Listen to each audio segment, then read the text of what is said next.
하나님 말씀 구약성경 에스겔서 47장 12절의 말씀을 봅니다. 구약성경 1227면에 있습니다. 에스겔서 47장 12절의 말씀을 우리 함께 봉독합니다. 강 좌우가에는 각종 먹을 과실나무가 자라서 그 잎이 시들지 아니하며 열매가 끊이지 아니하고 달마다 새 열매를 맺으리니 그 물이 성소를 통하여 나옴이라. 그 열매는 먹을 만하고 그 잎사귀는 약재료가 되리라. 아멘. 할렐루야. 참 복되고 즐겁고 행복한 주일입니다. 우리 앞뒤 자분들 인사하겠습니다. 사랑합니다. 축복합니다. 인사하겠습니다. 우리가 지금 봄을 지내고 있잖아요, 그죠? 그래서 어떤 분이 그러더라고요. 시인이 봄이 왜 좋은가에 대해서 봄은 소성케 하는 능력이 있기 때문에 행복하다라고 그래요. 소성케 하는 능력이 있어 행복하다. 그래서 그 시인은 이렇게 표현해요. 소성하는 표현을 마른 가지에 죽은 나무 가지 같았지만 봄이 되면 오미 돋고 싹이 나고 꽃이 피고 잎사귀가 나오고 열매가 맺히는 그 아름다운 그 절정의 계절. 그러니까 소망이 없던 그러한 생명이 보이는 곳에 꽃이 피는 아름다운 계절, 이렇게 잘 표현했던 것 같은데요. 소송이라는 말은 우리가 알다시피 이미 죽었다는 것을 전제로 하고 있어요. 그러니까 죽었던 것이 다시 살아난다는 의미를 가지고 있는데, 오늘 이 말씀의 관점을 봤을 때 우리의 영혼이 다시 살아야 돼요. 우리의 가정도 살아야 되고 우리 교회도 살아야 되고 특별히 우리의 믿음이 살아나야 될 줄로 믿습니다. 그러니까 되살아난다는 의미를 가지고 있는데 또 소성이란 말은 되돌려준다라는 의미도 가지고 있어요. 그러면 옛날에 설경국 씨가 그 영화에서 박하사탕에서 맨 마지막 장면에 기차역에서 팔을 쫙 펴고 나 돌아갈래. 여러분 영화 좀 보세요. 성경만 보지 말고 영화 좀. 우리 교인들은 너무 경건해. 목사님은 영화 안 좋아, 영화 보면 죄 짓는 거니까. 영화도 보세요. 영화도 보시고 좀 만화책도 보시고 즐겁게 사세요. 오로지 CT에서 이런 거 보지 말고 KBS도 보시고. 할렐루야. 그 영화 보면은 나 돌아갈라 이런단 말이에요. 나 돌아가고 싶다. 다시 돌아가는 상태를 말하고 있는데, 오늘 말씀이 깨어져 있는 하나님과의 관계를 복원시켜주는 그런 말씀이에요. 이 시대 우리 가운데 참 필요한 말씀이 아닌가 생각이 됩니다. 그래서 오늘 말씀은 지금부터 약 2600년 전의 일이잖아요. 에스겔 선지자 시대의 일이에요. 근데 에스겔 선지자가 본 환상이, 꿈이, 이것이 개인의 꿈과 환상으로 끝난 것이 아니라 이것이 하나님께서 주신 뭐예요? 희망의 메시지, 희망의 예언이 되었다는 것을 볼 수가 있습니다. 우리가 잘 안대로 바벨론의 느부갓네살 왕이 예루살렘에 침략해 왔어요. 침략해 와서 당시에 1만 명, 지금도 1만 명이면 엄청 많은 거 아니에요? 1만 명의 젊은이들을 포로로 끌려갑니다. 그 가운데 25살 된 에스겔이란 청년이 함께 포로가 돼서 끌려가요. 그러니까 왜 청년들을 끌고 갔느냐? 귀화 정책을 쓰려고. 그러니까 나중에 청년들을 키우면 그 나라의 주류가 되잖아요. 기성세대가 될 수 있기 때문에. 그래서 에스겔이 그발강가 데루비비라는 그 포로 수용소에서 생활하고 있을 때 얼마나 자기 조국과 민족을 위해서 기도했는지 오늘 하나님께서 에스겔 선지자에게 이 데루비 포로 수용소에서 보여준 환상이 뭐예요? 오늘의 본문의 말씀이에요. 근데 이런 가운데, 그런 포로 수용 가운데 비극적인 상황을 맞는 그 상황 속에서 더 큰 일이 벌어져요. 뭐예요? 바벨론 군대가 또다시 예루살렘을 침공해서 그 성을 완전히 초토화시킵니다. 예루살렘 성은 유대인들에게 뭐예요? 신앙의 근본이에요. 자신들의 삶의 근원이란 말이에요. 그러니까 믿음의 뿌리가 사라지는 거고 삶의 근원 자체가 사라지는 거예요. 당시에 시디기아 임금의 두 눈을 뽑습니다. 그리고 손발을 묶고 말에 매달아 끌고 다니면서 조롱하게 시켰어요.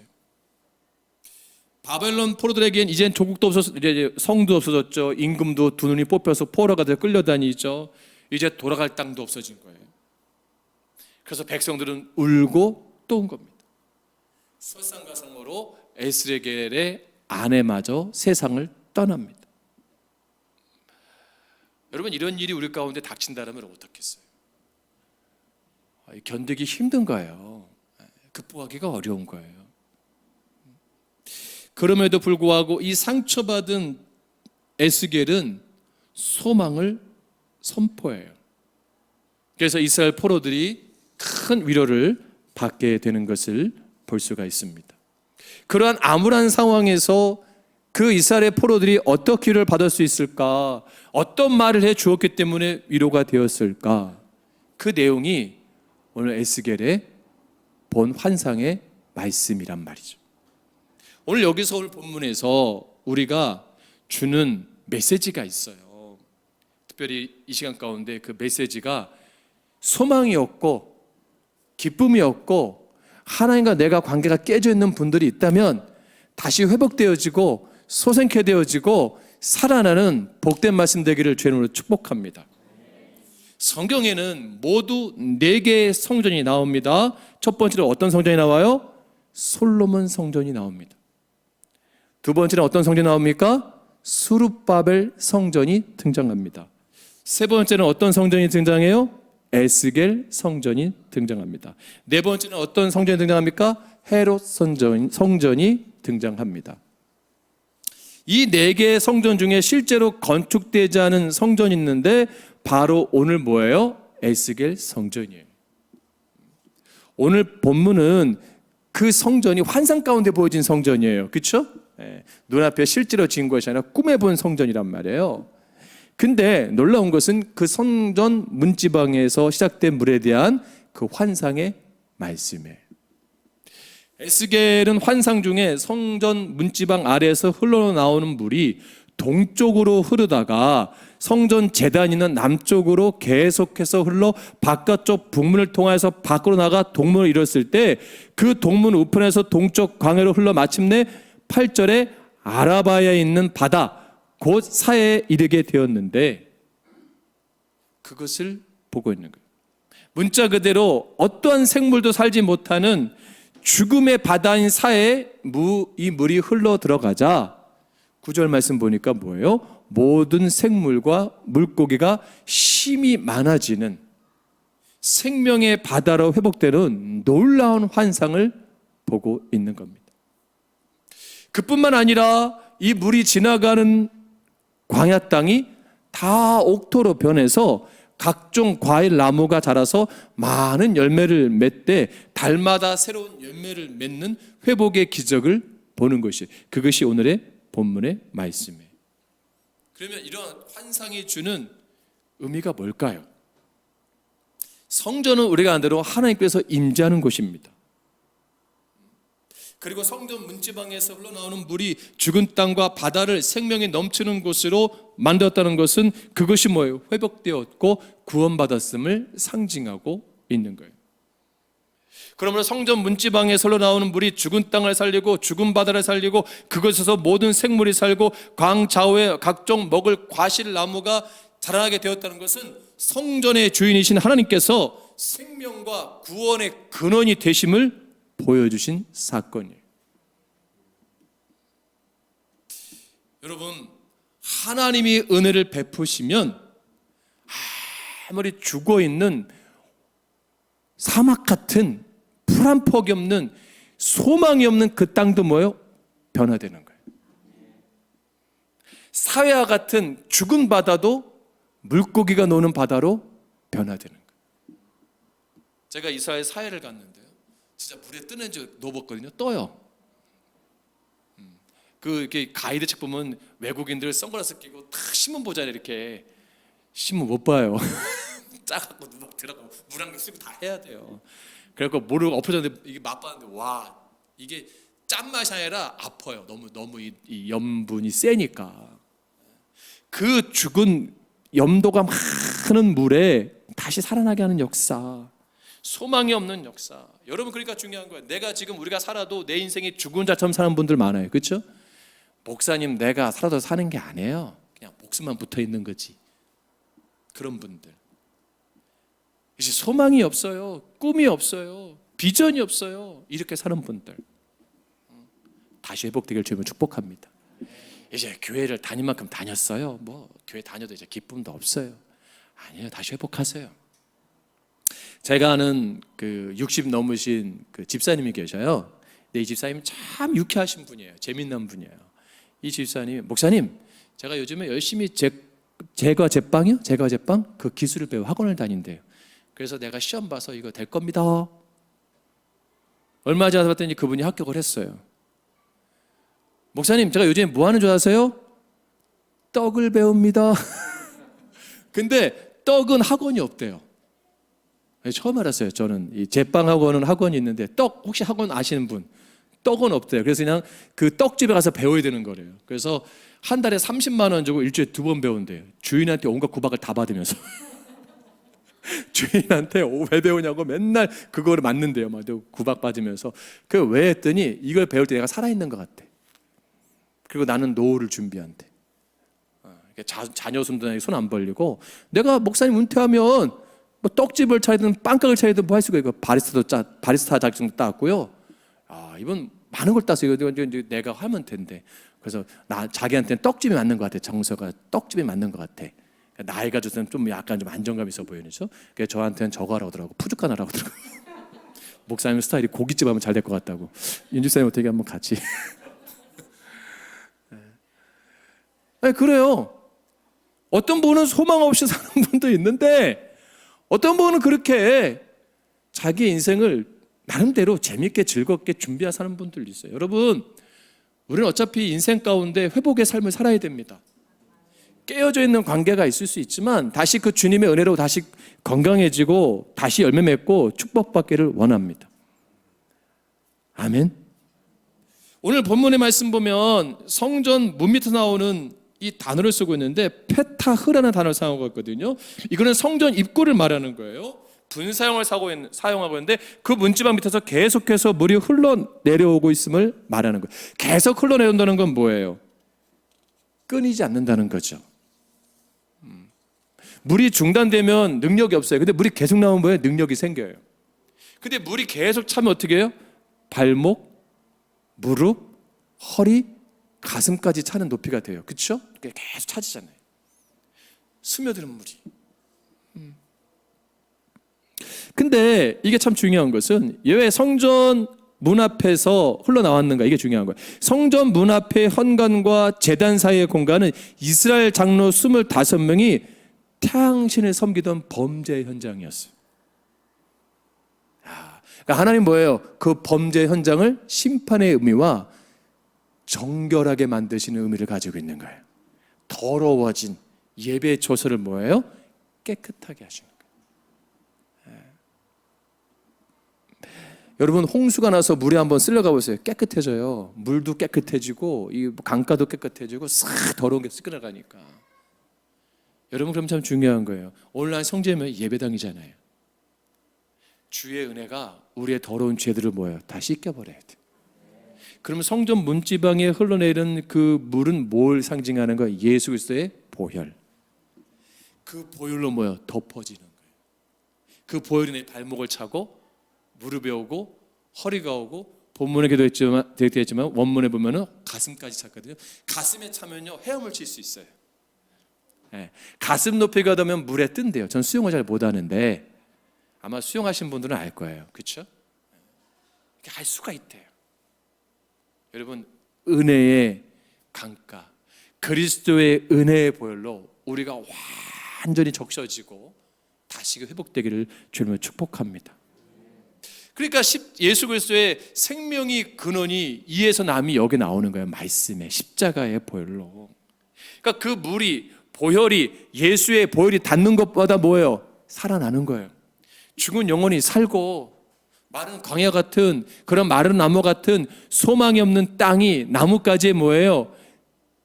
다시 뭐예요? 푸르름이 회복되는 거예요. 그러니까 우리 교회가 그리스도의 보혈로 은혜의 생수의 강물이 흘러넘치는 교회가 될 줄로 믿습니다. 그것이 우리 가운데 필요한 거예요. 그래서 오늘 본문에 보면 성전의 문지방 밑에서 흘러나가는 거리를 500m 단위로 측정하거든요. 3절에서 5절은 성전에서 시작된 물을 측량하는 장면이 나와요. 성전 도문으로부터 1,000척 떨어진 곳에서의 물의 깊이를 측량하니 발목까지 찼어요. 또 1,000척은 약 500m인데 그런데 다시 1,000척 떨어진 곳에서 측량하니 물이 무릎까지 찼고 거기서부터 다시 1,000척 떨어진 곳에서 측량하니 허리까지 찬 거예요. 또 거기서 다시 1,000척을 이르러 측량하니 이번엔 사람이 건너지 못할 정도로 물이 불어난 큰 강이 되었다는 거예요. 성전에서 시작된 물이 점점 그 양이 많아져서 마치 홍수처럼 불어났는데 이것은 뭐예요? 하나님께서 죽은 땅과 바다를 위해서 행하시는 생명의 역사가 얼마나 풍성한지를 보여주고 계시는 거예요. 여러분, 이 땅에 교회가 지금 힘이 연약해진 교회인데 다시 살아날 줄로 믿습니다. 여러분, 가정이 힘든 분도 있어요. 내일 더 힘들고 내 삶이 힘든 분도 있어요. 다시 은혜의 강물로 적셔지기를 주님으로 축복합니다. 회복되기를 바랍니다. 회복은 뭐예요? 풍성함을 누리는 거예요. 그 풍성함은 자유함을 누리게 되는 거예요. 오늘날 예수를 믿는 분들 가운데서도 여전히 불안한 분들 많아요. 평안이 없는 분들 많아요. 왜 그런 줄 아세요? 물이 두렵기 때문이에요. 물이 두려운 사람은 발목만 들어도 죽는 줄 알아요. 근데 물에서 자유함을 느낀 분들은 깊은 바다를 더 좋아해. 깊은 물을 좋아해. 그렇지 않습니까? 누구에겐 공포인데 거기서의 행복함을 경험한 사람은 과감하게 몸을 던져요. 누군가에게 교회를 나오는 건 두려울 수 있어요. 누군가에게 예수 믿는 건 어려울 수 있어요. 누군가 다시 그 은혜의 보혈로 가는 것은 굉장히 두렵고 무서울 수 있어요. 근데 은혜를 경험한 자는 뭐예요? 다시 던지는 거예요. 우리 은혜를 경험했잖아요. 다시 몸을 던지세요. 그 은혜의 바다에. 할렐루야. 그럼 우리 교회는 뭐예요? 은혜의 강물이 차고 넘치는 교회가 돼야 돼. 그래서 들어온 영혼이 다 젖어버려야 돼. 저는 우리 교회가 발목만 있는 교회 되지 않길 바라요. 무릎까지만 있는 교회 되지 않길 바라요. 내가 그냥 잠수할 수 있는, 그래서 내가 완전히 나를 포기하게 만들 수 있는, 내가 물에 맡겨만 되는 상태가 되는 그런 시간 되기를 주님 축복합니다. 발목 담그는 금방 빼잖아요. 발목이 물에 찼을 때는 얼음에 금방 도망갈 수 있어요. 이게 어느 목사님은 양다리 신앙이라 그래요. 물과 세상을 겸하여 섬기는 신앙. 언제든지 발을 뺀다는 거죠. 털고 도망간다고. 무릎도 쉬워요. 그렇지 않습니까? 무릎까지 사는 물도 조금 어렵긴 하지만 도망가기 쉽대요. 허리도 조금 부담스러우면 빠져나가기 쉽대요. 근데 잠기면 어떻게 해요? 나오기 힘들어요. 여러분, 혹시 조만교회에 아직까지 발목 신앙 갖고 예수 믿는 분들 계세요? 언제든지 도망가리라. 내가 기회만 되면 갈아타야지. 그냥 어차피 예수 믿고 어차피 교회 다니고 그냥 몸을 던지세요. 할렐루야. 그럴 때 진짜 행복해지는 거예요. 여러분, 예수님이 두려우세요? 아니잖아요. 예수 십자가가 두려우세요? 아니잖아요. 세상에 믿지 않는 자들은 두려운 거예요. 그게 무서운 거예요. 예수 믿는 게. 근데 우리는 뭐예요? 자유케 되잖아요. 행복하는 힘이 있잖아요. 회복하는 힘이 있잖아요. 소생케 되는 능력이 있잖아요. 여러분, 그래서 그 은혜의 강가루가 회복되기를 주님으로 축복됩니다. 그래서 이제 6절로 12절은 뭐예요? 이렇게 성전에서 시작된 생명의 물로 인해서 나타난 결과에 대한 말씀이 6절로 12절의 말씀이에요. 그래서 오늘 본문에서 소성케 된다라는 말씀이 반복되고 있는데 8절 말씀 보면 그 바다의 물이 어떻게 해요? 되살아 나리라. 9절의 말씀 보면 생물이 살고 바닷물이 되살아 나겠고 각처에서 모든 것이 살 것이며 12절에 자라서 시들지 아니하며 열매를 맺겠다. 여러분 8절 말씀 보세요. 8절 말씀 다 같이 봉독합니다. 시작. 그가 내게 이르시되 이 물이 동쪽으로 향하여 흘러 아라바로 내려가서 바다에 이르리니 이 흘러내리는 물로 그 바다의 물이 되살아 나리라. 아멘. 제가 서두에 언급한 대로 이 물이 어디로 가요? 사해바다까지 가는 거예요. 그 사해바다가 산다는 거예요. 영적으로 죽었던, 사해바다는 소망이 없던, 완전히 뭐 희망은 0.001%도 없는 그 생명이 없는 것도 주의 은혜가 흘러 넘치면, 주의 말씀이 넘치면, 공급되어지면, 주의 십자가의 보혈이 공급되면 살아나는 거예요. 할렐루야. 네. 여러분, 가정이, 목사님 우리 가정은 사해 같아요. 살아난다니까요. 제가 일전에 그 곰쓸개, 웅담, 지금은 이제 그거를 그렇게 본 적, 제가 어렸을 때 봤던 기억이 나요. 약장사 하시는 분인데 그게 곰, 웅담, 그 반달곰, 쓸개, 곰을 가지고 이게 실험을 한 거 볼 수 있는 뭐냐면 피 있잖아요. 피가 근데 시커멓게 죽은 피예요. 죽은 피. 아주 그냥 새까맣게 된 피예요. 근데 거기에 웅담 그 쓸개를 조금 이렇게 가루인가 즙을 조금 떠더니요. 와! 그 피가 맑아져요. 이 마술 같아요, 진짜. 완전 죽은 피인데 그 피가 다시 맑게 돼요. 설교보다 더 좋아하네. 잠깐 약장수 된 것 같은데 아주 유지사님, 내 피가 내가 나 먹어야 되지 않을까? 남자 집사님 중 그런 분들 많아요. 지금 뭐 나 집사님부터 해갖고 저부터 해갖고 지금 어떻게 구해볼까? 아니 진짜 우리가 놀라웠어요. 그게 깨끗해지더라고요. 와, 살아나는 거, 회복되는 거예요. 여러분, 예수 십자가의 보혈이 나를 적시고 내 가정과 내 신앙 가운데 들어오면요 살아나는 거예요. 할렐루야. 그 곰쓸개도 죽은 피를 살리는데 예수 피는 못 살리겠어요?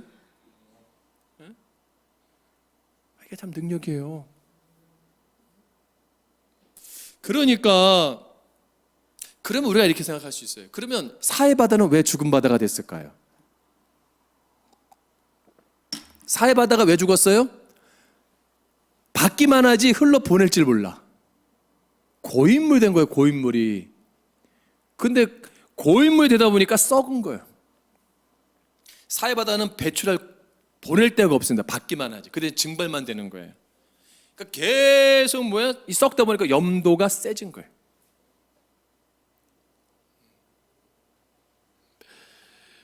우리가 그러면 그거죠. 그러면 사해가 왜 어떻게 염분이 됐을까요?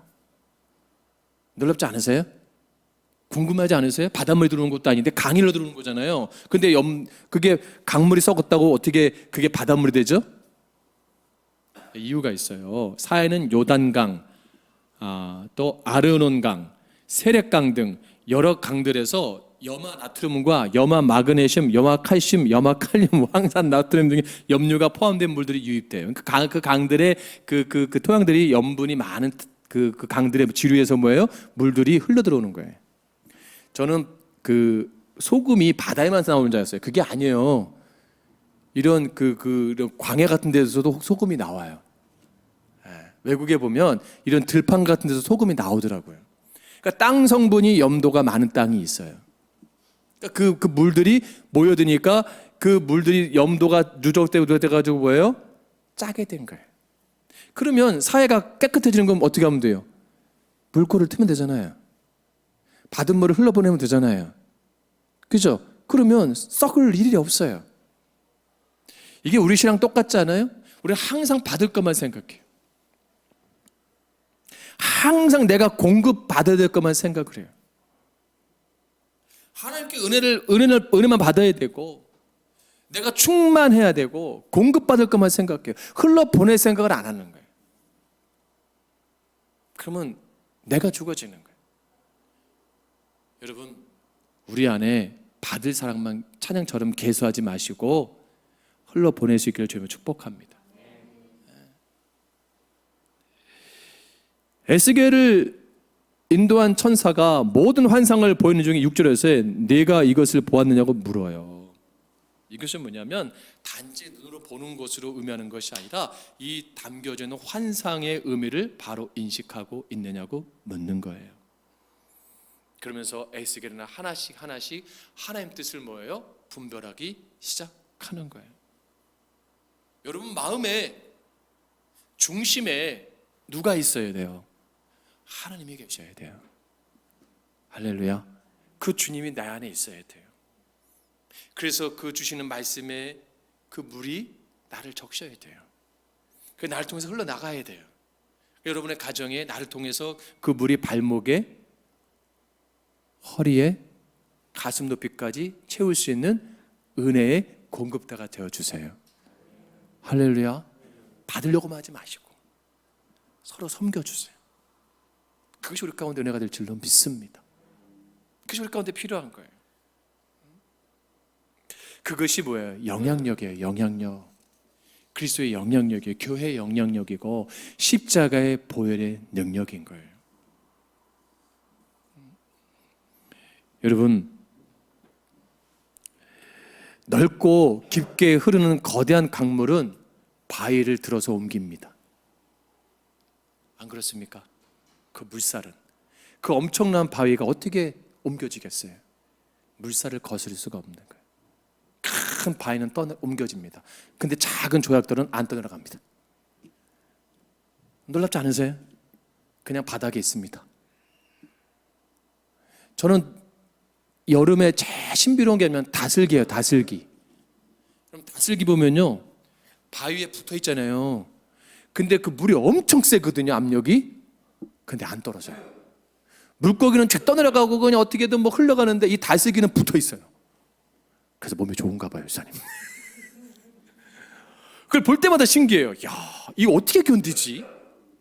어떻게 견디지? 어떻게 견내지? 바짝 붙어 있는 거예요.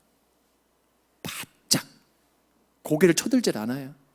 바짝 붙어 있는 거예요. 조약들 보세요. 납작하게 있어요. 겸손하게 있는 거예요.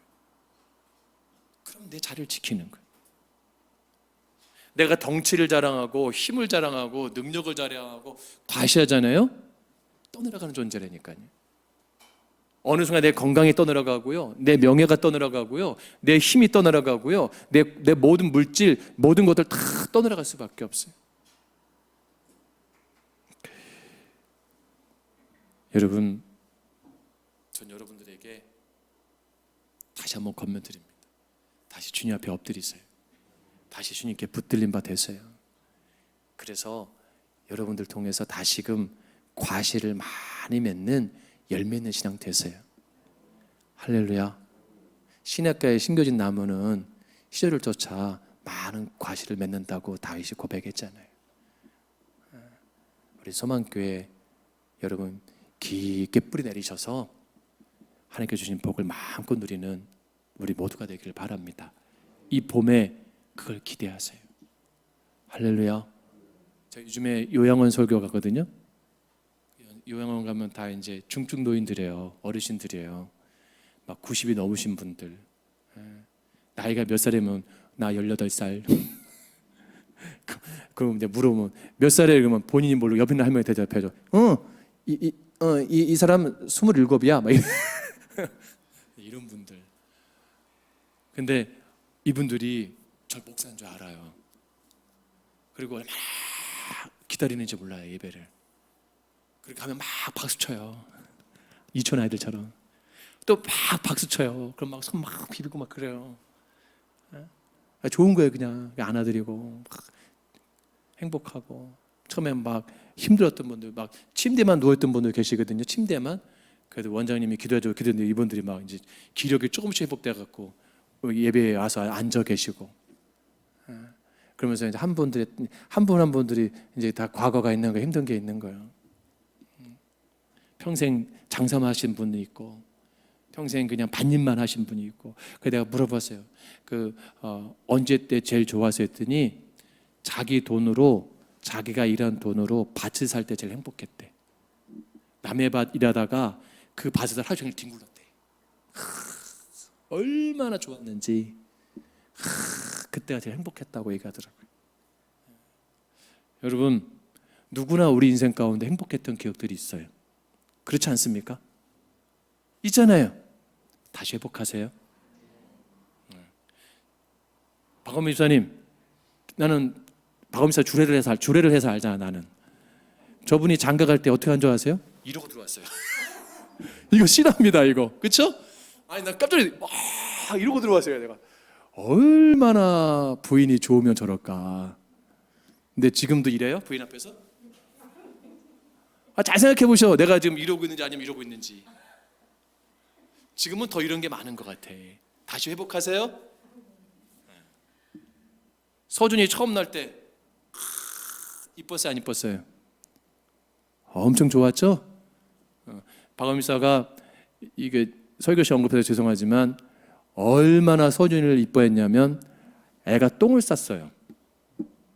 근데 그게 고구마인 줄 알고 진짜 집었는데 똥이었다고. 실합니다. 너네 집 애들은 똥은 더러워도 자기 집 애들 똥은 고구마처럼 보이고 감자처럼 보이고 금덩이처럼 보이잖아요. 근데 지금 크니까 어때요? 약간 사춘기가 와갖고 지금 막 대들고 막 이러고 아들인지 저게 적인지 헷갈릴 때 다시 그때를 생각하세요. 똥을 고구마 본 것처럼 다시 회복하세요. 부부간 회복하시고 할렐루야. 부모와 자녀 회복되시고 또 교회에서의 관계 회복되어 주시고.